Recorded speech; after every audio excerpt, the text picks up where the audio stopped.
नवीन भारत अंतर्गत आलेल्या शैक्षणिक साहित्य पेटीमधलं शैक्षणिक साहित्य, याच्यामध्ये सममित आकृत्या दिलेल्या आहेत। त्या आकृत्यांमध्ये काही आकृत्या ह्या एका अक्षरावर सममित आहेत, काही आकृत्या 2 अक्षरावर सममित आहेत, काही आकृत्या ह्या अनेक अक्षरावर सममित आहेत।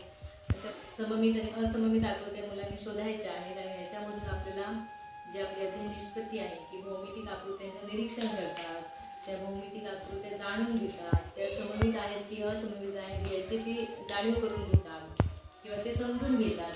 हे अध्ययन निष्पत्ती या शैक्षणिक साहित्यामधून आपल्याला साध्य करता येणार आहे। तर हे आहे आपलं निपुण भारत शैक्षणिक साहित्य पेटीमधलं शैक्षणिक साहित्य क्रमांक 7 सममित। ही पण सममित आहे, ही पण सममित आहे। अजून अनेक अक्षर सममित असणारे शोधा बघू।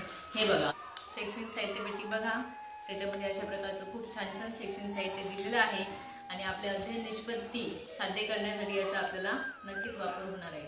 धन्यवाद।